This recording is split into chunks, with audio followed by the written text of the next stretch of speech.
All right, so we're going to be testing this week, and with the fact that we're really not introducing anything new, I'm going to be spending a lot of time walking around the classroom helping kids individually. And so I'm going to be making videos at night so that you can watch these videos since you're really not going to be able to get much if I was to do a live Zoom. So, first off, got to make sure that we know these key points. So we're just going to keep practicing labeling them. Anytime it touches, this is the y axis right here. We call this the y intercept. There's probably no way for you to copy this down. So just kind of watch this, and then you'll start with question one down here. Both of these right here, both of these where it touches the x-axis, we're only going to write it once, but it's got three names. So it's the x-intercept, the zero, and the solution. So we got to make sure we know those. And then up here, this is known as the vertex. Now, the big thing with the vertex is the answer is always the x comma y. This can either be a minimum or a max. This is a max because it's at the top. And then the max is just the y coordinate. And then this line right here is known as the axis of symmetry. And the big thing with the axis of symmetry is that the answer has to be just x equals. So I like to say that the x in axis reminds us that it has to be x equals. And then it's a line that splits this in half. And so we've got to know these key words right here and, what they go with, which attributes they go with. All right. So taking a look at question one. So this is still somewhat of a newer concept, and that is anytime we see anything with an equal zero, we can type this in the calculator. So we're going to go type this in the calculator. And I'm sorry, I've got to be able to go back and forth. X squared plus 6x minus 3. So x squared plus 6x minus 3. Hit enter. And then we're looking for where this crosses the x-axis. So menu 5.1, and we're looking to see where this crosses. So it crosses at 0.464. Now, what I would do is write this down, especially in this case where we've got these answers that look like this, 0.464. And then we're going to go around. If you hold it down, it goes a little bit quicker. We got negative 6.46. So negative 6.46. It's kind of neat, the pattern there. All right, so what do we do whenever we've got these decimals, and this is what our answers look like. So anytime that we have plus or minus, this symbol right here, this means you type this into the calculator once with the plus sign, and then do it again with the minus sign. And anytime that we've had these radicals, we type it into the calculator, and we let the calculator turn it into a decimal. So we're going to type f in with a plus sign the first time. And if it gives me one of these as my answer, then I'll type it in with the minus sign. So we'll go to regular calculator, and we got 3 plus 2 square roots of 3. So we're going to go to regular calculator, and we have negative 3 plus, I think it was 2 square roots of 3. I'll go look at it real quick. So, yep. The only issue we have is that A and S popped up. So either we would want to use a negative here or just delete that A and S. All right, so we're going to hit enter, and I get 0.464. Okay, so that's looking good. Now I want to do it again with the minus. And so we just go back and copy and paste, and then change that to a minus. So if you remember, it said plus or minus. You do it once with the plus, once with the minus. And then that gives me negative 6.46. So we got lucky here, and the answer was A. So all you do is type these in, turn them into decimals. If the decimals match what you wrote down, that's your answer. So the answer would be F. I said A, F. Okay, so this one right here is not set equal to 0. So we have something that anytime that, we need to move one number, if I move this -2, then it would be set equal to 0, that we can just move it to the other side and change the sign. So this -2 becomes a +2, and then it is equal to 0. And so now we just type this into the calculator and we can find our zeros or our x-intercepts. All right, so we're going to go back here. We're going to go x squared. I think it was plus 3x plus 2.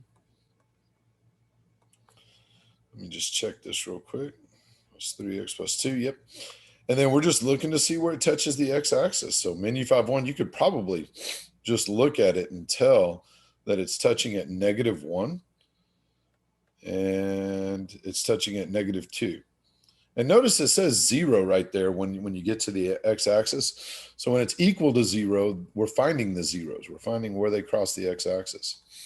And so -1 and -2 would be C. All right, so taking a look at number 3. So first off, we've done a lot of these this year. Whenever you see y equals and you see points, we're tapping this into the calculator. We're checking these 2 points. The only difference is now this point is very specific.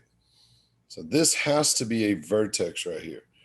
And so when we take a look at this and we type these into the calculator, just simply having the 4 and the 1 isn't good enough. It's got to be a vertex. Now this is just any point. So this right here just has to be on the graph at any spot. All right, so we're going to go type this in. Open up a brand new graph. And we got 5 parentheses x plus 4, 5 parentheses x plus 4 squared, and then -1. So -1, hit enter. All right, so I'm going to check I think it was 4. Wow, that seems way off. Yeah, so it should have been 4 and 1. So I'm checking the vertex here. That's definitely not 4 and 1. That's 4 and 319. So that's definitely not it. Unless I did something wrong. So hopefully I typed that in right. We'll find out. So I'm going to hit tab, go up. Yeah, looks like I typed it in right. So, all right. So let's go back and see what the next one is. So what's the difference between these two? So first off, there's going to be a negative in front of 5, and then the 4 gets changed to a negative. So we're going to change the 4 to a negative or a minus, and then put a minus right there with the 5. Hit enter. Menu51, nothing appears. You still hit your number. So I'm going to hit 4 and enter. All right, it says 4 -1. What was I looking for? 4 +1. Okay, so this is close, but that's not quite it. Now, whenever you're dealing with simpler equations, we usually say to change the signs of both. On this right here, it doesn't quite work that way. So I would just kind of keep going unless you understand vertex form. Just kind of keep going. So let's try C. So what's the difference between C? So first off, this changes back to a positive, and then that changes to a +1. So let's hit tab. All right, so this changes to a +1, and then the 5 changed back to a +5. All right, there we go. Menu51, we're going to type 4 again. Okay, so first off, it does have the 0.41. The second thing is that 41 has to be a vertex, and this is a vertex right here. And so vertex is at the very top of the very bottom, is at the very bottom. And then the other number we needed to check was 5. So 5, 6 just has to be anywhere on here. So it is on there. It doesn't matter where it's at. It was just a regular point. And so it looks like C is going to be my answer there. All right, and then this is really the same thing, except, we're finding these points in this table here. And y is not by itself here. So this is another one of those questions where if I just move this, y is by itself. So we move it to the end and change the sign, and we can get rid of that. And now y is by itself. So minus 12 minus 3 and plus 7. And so now we can type this in. So we'll go back to our calculator, 5 parentheses x minus 13.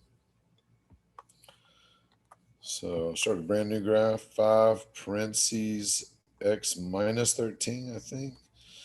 And then at the end, we move this plus 3 right here. So you got to remember to put that 2. Hit enter, menu 5-1. And then we're checking negative 2 to see if it says negative 12. So negative 2 does not say negative 12. So that's not it. Let's see. So does any of these look like this one? No. None of these look like F. So just go ahead and mark that off. I'm going to try this one. So the 3 just changes to a minus, and then this becomes a plus 1 instead of a minus 13. So let's see. And I was just looking for something that looks similar to this so I could edit it. So minus, and then that became a plus 1, I think. Yeah, plus 1 and minus 3. All right, so enter, menu 5-1, and we're typing in negative 2 minus 2. That's close. Oh, except it just says 2. I was typing in negative 2. All right, so 2, and we give negative 2 would give me negative 8, and I needed negative 12. So it's not this either. Let's see. Maybe let's try this one right here because that's somewhat close. We're going to change that to a plus 7 and a minus 1. So plus 7 and a minus 1. So tab, go plus 7 and then a minus 1. Why am I getting all these errors? Oh, didn't take the plus 7. All right. All right, so we're going to go menu 5-1. And it didn't change it at all, did it? No, it did. It just stayed, still had negative 2 and negative 8. So, okay. Let's try this one. So plus 2 and minus 12. Always the last one. Plus 2 and minus 12.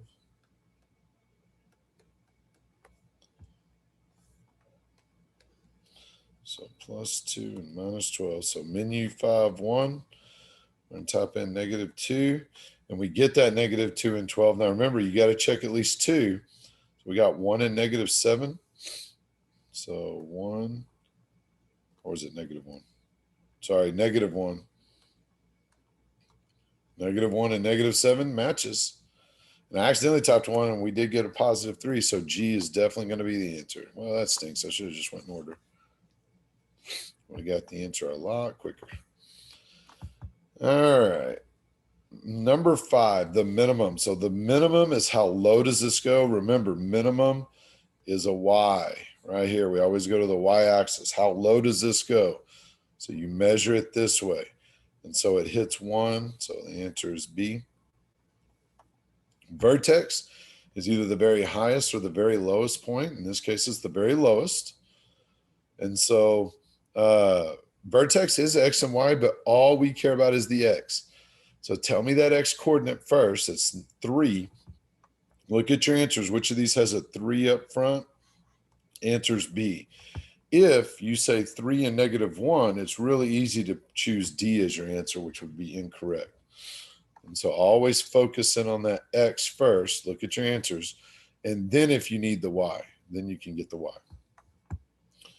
All right.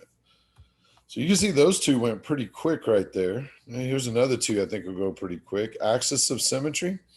So the X and axis reminds me that this is X equals, so that we can eliminate these 2. So axis of symmetry has to be X equals. Symmetry is when we split this in half, and then this side looks like this side, and what number do we hit? -2? And the answer is C. So very easy question right there. We love those. Zeros are where it touches the x-axis. So really easy question, but you got to know that that's where we touch the x-axis. So we touch the x-axis twice at -1 and +3. So the answer is D. Okay, so 2 questions that went very quickly. Okay, so this right here is a transformation. And they give me this, which is what we call the parent function. Okay, and you kind of need to know what the parent function looks like. The vertex always starts in the center. You're more than welcome to go type this in and see it. If you know what the parent function looks like, you don't need to type it in. But if you don't know what it looks like, okay, right there's our parent function. And the key thing is that the vertex starts at 0. And so then we're going to type in this right here. And there's a couple of ways it can look. They can just give you an equation, which they do here, or they can give you one that has an F inside of it. And so hopefully we'll see one of those later, and we'll talk about what to do. But this is just a regular equation. So we're going to type this in and see how this moves from the original. So I'm just going to go type this in. So we got parentheses x plus 5. And you can type it in with that x squared. I just don't want you to get confused. So this is what we're looking at. So from the center, where did that vertex go? So the vertex was here in the center, and it went 1, 2, 3, 4, 5 to the left. So look at your answers, and it went to the left 5 right there. Okay. So this is the parent function, and it's always the same. It's always x squared. Okay. And then we type in this second function, and they just want to know what happened to this from the original parent function. All right. Number 10. So when we take a look at this one, here's another one that this is the parent function right here. And then we're going to type this in. Now notice that they keep the parent function and the new one on here. And so the dashed line is the parent function. So notice the dashed line is always the same on all these. Okay. So let's go ahead and just make this look like these pictures right here. So this will give us a good idea. But we've got to remember which one's the parent function. So that matters. All right. So we're going to go back and type in our x squared. So this is our parent function right here. It is green. So the green is the parent function. All right, now we're going to type in a -1.5x squared. So we're going to hit tab. We're going to put them on the same graph because that's what they're doing. We got a -1.5x squared. Hit enter. So this was the parent function, and this flipped and became, looks like a little bit skinnier. They call that stretched. So let's see which one. Okay, so you can see that it looks like one of these. And so if it gets a little bit skinnier than the original, they call that stretched. And if it gets a little bit wider, they call it compressed. And so when you look at this, you can see that that's just a little bit skinnier than the original one. So the answer would be B. Even if you struggle seeing the difference between those and that it was a little bit skinnier, at least you got it narrowed down to 50-50 here. You know it's one of those. All right. So number 11. Okay, so what I see here, I know they gave me some information up here, but what I really see is they gave me y equals down here, and then they gave me a graph. So all we're doing is typing this in and matching it to this one. Now, there's some stuff we can do to make our lives easier. So this is a frowny face. And so negative people have frowny faces. And so if it starts with a negative, it could be our answer right here.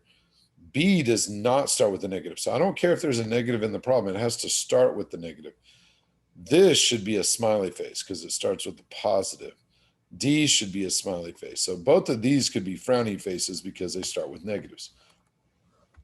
So we're going to go type this in and we'll see which one matches this. The one thing I would probably say is pay attention to the y axis. The vertex is to the left of this axis right here. All right.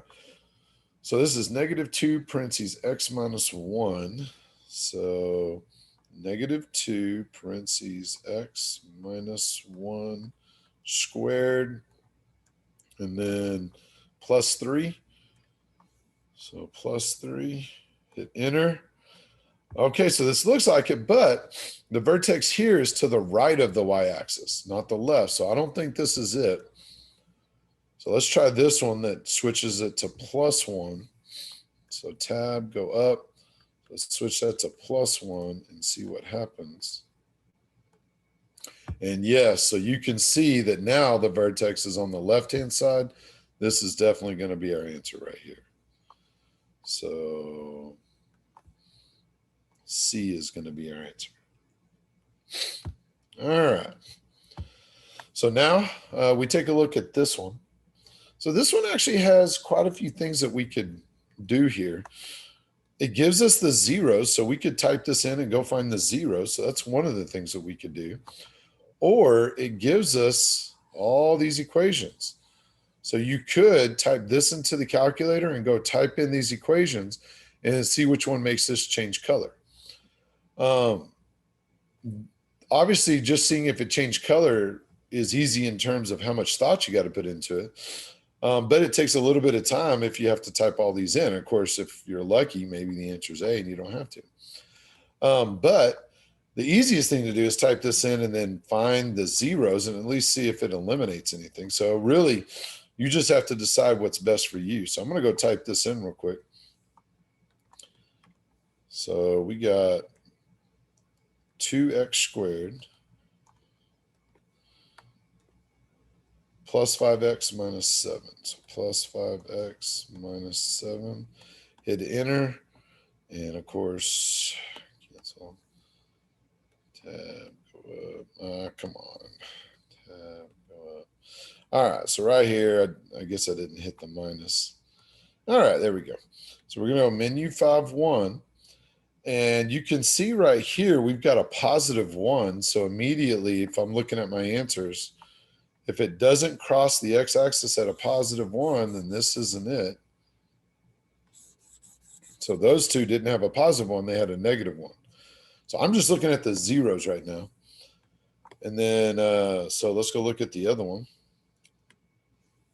So already, I don't know where this is at, but I know it's on the negative side, and that's probably going to be a dead giveaway. So I got a decimal here, and it gives me a fraction, but this is a negative. That's the big thing. So if it's a negative, this is a positive. So even though I didn't turn this into a decimal, the fact that it's a negative, it has to be G. Now, let's go type this in to show you what I was talking about. You could type in all these equations right here and see which one makes this change color. So if I did this right, I should be able to type this in and make it change colors. So we're going to go tab and 2x, I think it was +7. Let's check it real quick. Yep. And then x minus 1, parentheses x minus 1. So this is blue. My graph is blue right now. Hit enter, and now it's red. And so, yes, this made it change colors. This is definitely going to be my answer. So the answer is definitely G. Like I said, you got a couple of different ways that you can answer that question. You do it what's best for you. If you just want to type them in and see which one changes the color, then do that. All right, number 13. So this says that we got two things here. The axis of symmetry is 1, and there's a 0 at 3. So axis of symmetry to me might be the easy thing. Axis of symmetry means when I draw a line down the middle, okay, so it should cross at 1. Now, I didn't draw a line down the middle there. I was drawing a line down at 1. So if I draw a line down the middle of this, that touches at 3. It should be touching at 1. That's not the correct axis of symmetry. That is a good axis of symmetry. This is a good axis of symmetry. That is not a good axis of symmetry. All right, so then the second thing is it said the 0 has to be at 3, 0. Now, the 3 here is the x-coordinate because it's a 0. Does this cross the x-axis at 3? No. But this one does. So this is going to be our answer right here because it fit both of those conditions.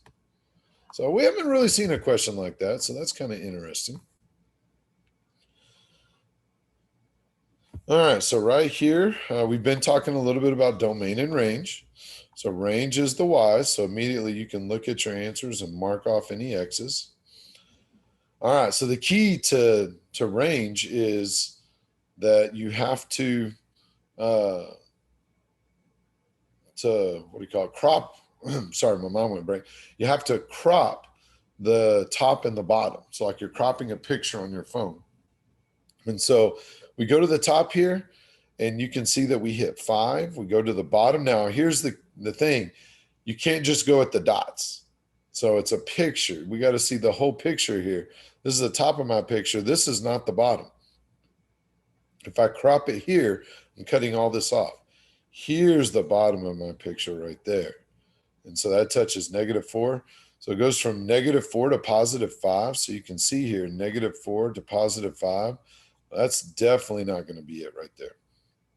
And then there are no open circles here and here. There's one right there, but not where my lines are touching. So they both have equal to bars. So the answer is D.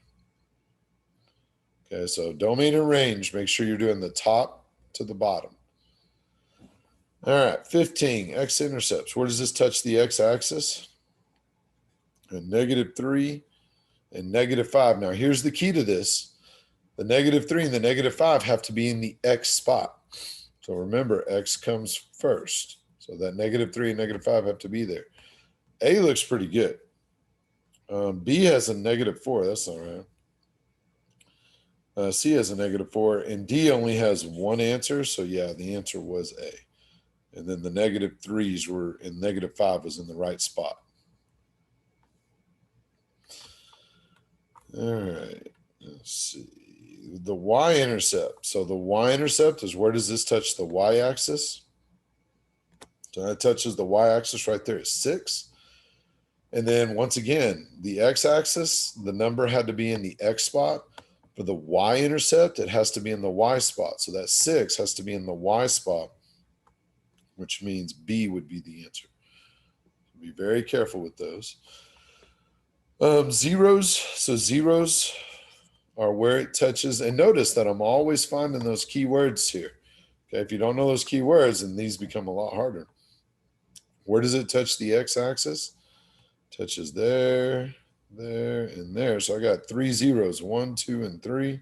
So the answer would be D. All right.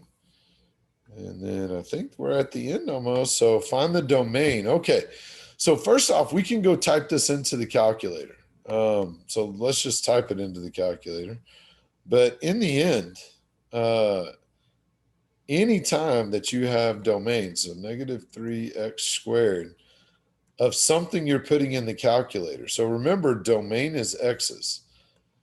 And I think that was 12x. Yep, -16. And so anytime that this goes to the edge, there's understood arrows right here. And anytime that you type in any equation into the calculator, the domain will always be all real numbers. And so range is different. Range would have like a top here, even though it wouldn't have a bottom. But domain, anytime you've typed this into the calculator, is going to be all real numbers because this side has an arrow, so you can't crop it. And this side would have an arrow, and you can't crop it. So they go on forever. And like I said, domain, anytime you have an equation, domain is always all real numbers. So the answer here would be D. All right, and then we just have another question where we see this equals 5. And we need this to say equals 0 so we can type it into the calculator. And so we simply move this across. And when we do, that changes the sign. So -5. And now this is equal to 0. Now we only do this when we have squareds. If this wasn't an x squared, if this was just a regular x here, we would type this under nsolve. But x squareds, then we can move that 5, make it equal to 0, and then type it in. All right, so let's go type this in real quick. So 2x squared plus 3x. So 2x squared plus 3x. And then we got that minus 5 that we brought over. And you never type in the equal 0. That equals 0 is kind of like a y equals. You don't type that in.